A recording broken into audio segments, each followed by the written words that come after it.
Welcome back, guys, and this is another episode of TECspertZ.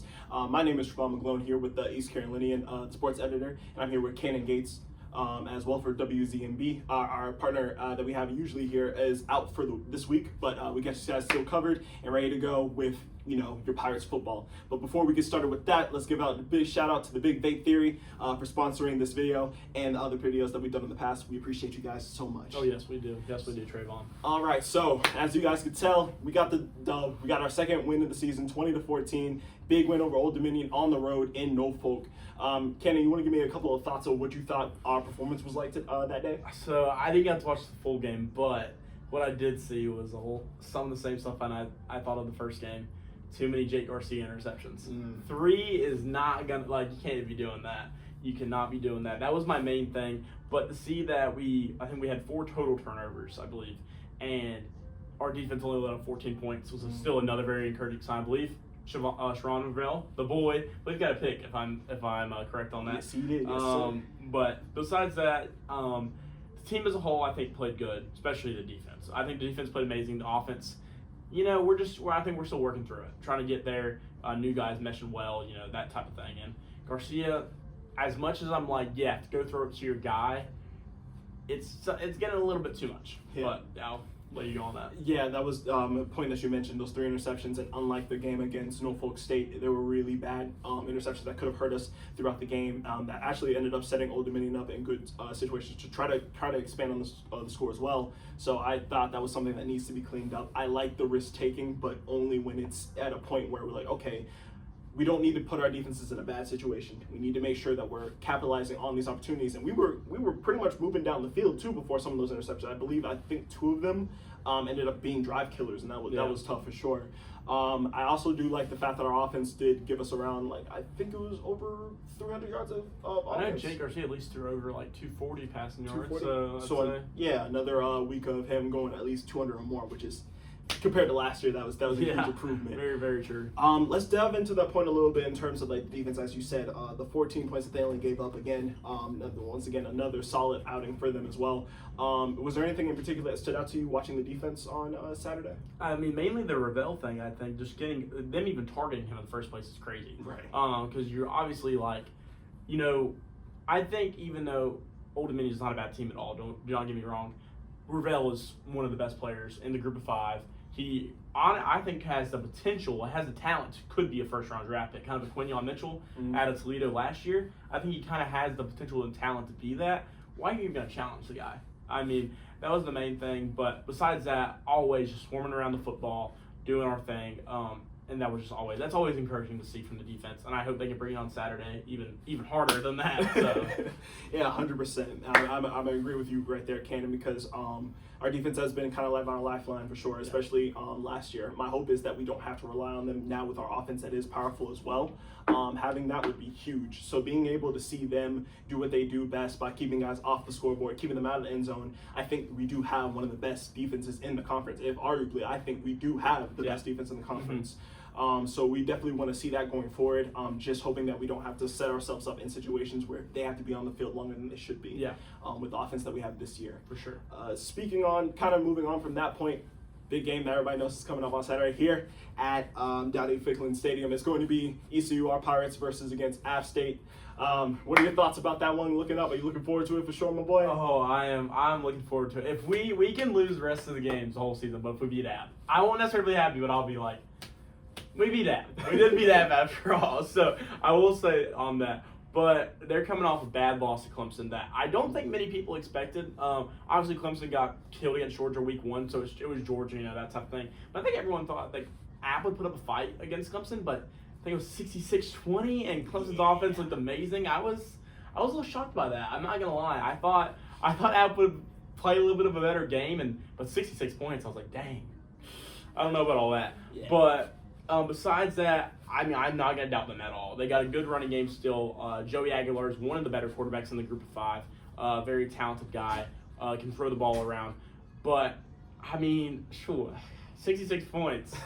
I think we can put up – I'm not going to – so going in before the Clemson game, I probably would think, maybe we'd score at most 28. After seeing 66 for Clemson, I'm like, I feel like we could score we could. I'm not saying we will. Could score like 40. It's possible. I think we definitely could after seeing that.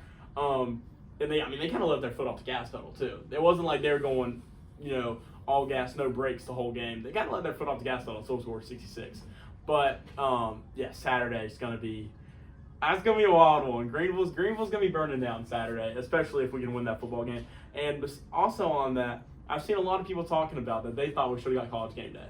And then that's what the Greenville people I saw. This was the ECU people because on Saturday, South Carolina, Kentucky, South Carolina 2-0 in the SEC, or South Carolina LSU, excuse me. Yeah. But they beat Kentucky.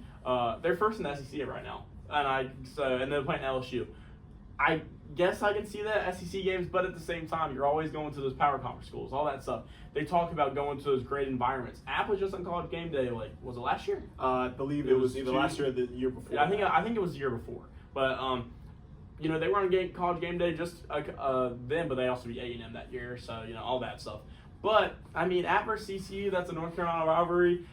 This week is one of the worst weeks of college football. I've seen the schedule; it's pretty bad. Right. But I don't know. I thought we were kind of in contention for College Game Day. I'm just saying. But yeah, man, I'm 100% agreement with you on that one. Like, out of all the games like this week that I think that we would have had a good shot in it, I think they need to show love back to the Pirates again for sure. And Appalachian is no slouch. Even if they had a bad game against Clemson, you have to still respect that. Hey, Clemson came in there, they got punched in the mouth against Georgia. They're at home to open their season. It's a home opener for them after being on the road and getting smacked. Obviously, they're going to find a way to try to come back and want to prove that, hey, we're still a top 25 team. No matter where you have them in the ranking, that's what they wanted to prove, and they went out there and did it. I think we didn't really get to see as well as Joey Aguilar could be. I think in his first drive, he ended up going, it was like 1 for 7 or 2 for 7 around that range. Yeah. But obviously Clemson's defense, they played hard and they did the thing that they needed to do there. I would love to see, like I said last year, we ended up going in there having a hot start and kind of like falling off in the second half. If we can get onto the starting quickly like we have been the last 2 games, that quick tempo offense, finding a way to get things going so that way we don't have to rely on stopping their run defense. And as hard it is to stop Joey Aguilar, if forcing them to pass a little bit more with the defensive secondary that we have, rivaling them, I don't want to test them every single play. Exactly. I don't know about them. If they want to do that, go for it. But I think we are definitely in a good spot to be able to put up a little bit of a defensive stand against them. I think the main thing is to stop the run. Just because, like you said, make him throw the ball. Because last year, obviously, our team wasn't that great. He still threw a couple picks against us. I believe it was his first game as a starter, if I'm not mistaken, last year, was against us. But still, he threw a couple picks. If we can stop the run, force them to those 3rd and 10, 3rd and 11s, we have a really good shot. So, yeah. So, going into that part as well, talking about what App State has done in the past as well against us, how much of a factor is home field advantage going to be after? Like I said, this game is in Greenville. It is one of the bigger games on our schedule that we have left for the rest of the year. Just talk about how much of a factor you think that could be possibly play into our advantage. I think it'll be a big factor. Obviously, there's going to be some App fans. There's going to be a decent amount of App fans.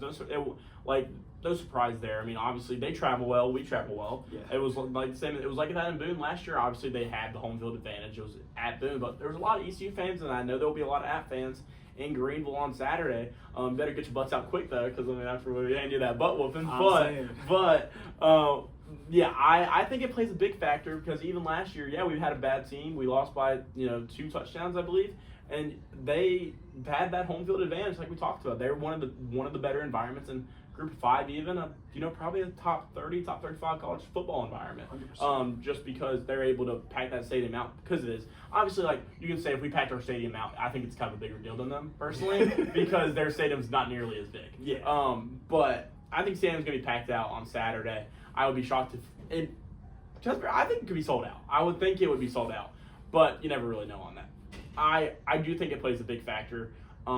We're gonna get in their heads. It's Greenville.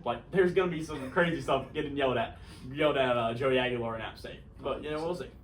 Yeah, I'm in agreement with you on that one for sure too, because I think this is probably our biggest game since NC State back. I believe it was 2 years ago. Yeah, 2022. this is one that we definitely want to win, especially the way that things played out last year. And I do agree with you that I think it could be sold out. I think it would be huge to see that our fans out. Please, if you're in the Greenville area, come out to support your boys. Yeah. We need you guys in the stadium, making it loud as hard, make it hell on Appalachian State, because they did it to us last year. Exactly. So we're gonna need that. Storm the field, baby. For sure. And Storm the 100%. field. If we win this game and knock them off, everybody out the stands, bro. Everybody out the stands. I We need know that. Nick Green is out this week, but I already know that man is going to be in Dowdy on Saturday. I know that man will be. Yeah.